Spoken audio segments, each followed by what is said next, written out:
I think the place to start would be to look at connectivity and to make sure that in all areas of our country, all our citizens can connect to the internet in a reasonably fast manner, i.e. the rollout of broadband across the country. The second thing is that I think we've done a pretty good job. We have a very good reputation in education in Ireland.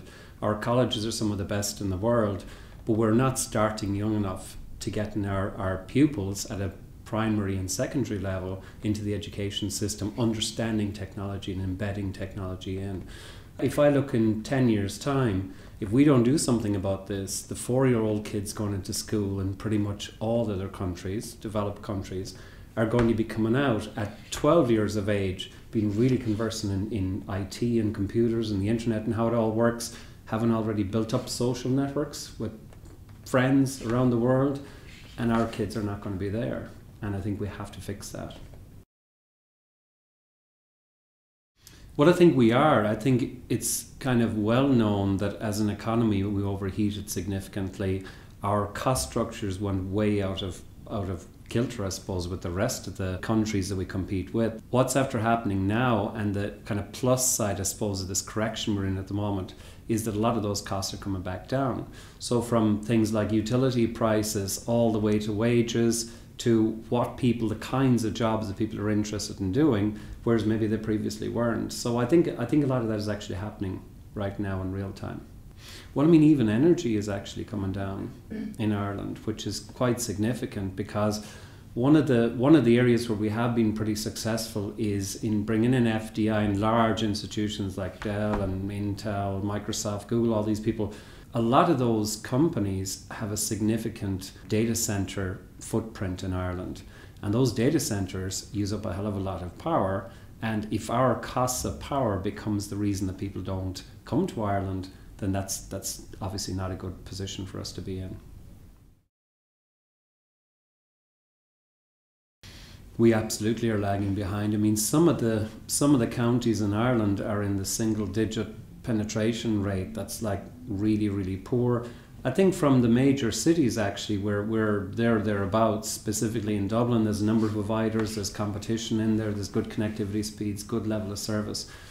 I think the issue is that if you take anything like the way the GA operate, or our soccer teams operate, they tend to operate across the whole country, and then they bring forward with them the best people. If we don't sort this out and actually get this connectivity across the whole country into all regions, I mean, we have to do it. If we have a road to somewhere, we should be able to have broadband to there as well. I think not only do we need a costed plan, we need a plan that actually has very specific actions against it that can be tracked and can be seen by everybody in a very open way across our country. We've had various part plans before that some of them have been very, very successful, but I think a nationwide plan is what we need at this stage, that's costed and planned in a very deliberate and specific way with milestones in it that can be tracked. Yeah. What we're particularly worried about right now is what kind of direction the economy is going to take from a long term. You know, how long are we going to be in this? And I think Ireland could potentially be in this quite a bit longer than some of the other countries. So I mean, I think it's more important than ever that we get down to our digital plan, rather than we're waiting for this to end and then everybody is years ahead of us already. Well, some of the trends that we're seeing are actually quite worrying, because we're seeing pupils and secondary students really not taking maths to the same level that honours maths has been called out specifically as an issue. I think we're seeing people maybe not doing as many science courses as they did previously. That's really going to be a problem for us going forward. We have to get that resolved.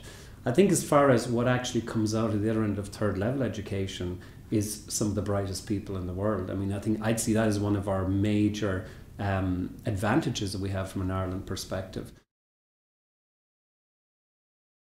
I think that the constructs and the support agencies and so on are there. Where I think we're not doing a very good job is, where does that start from, right?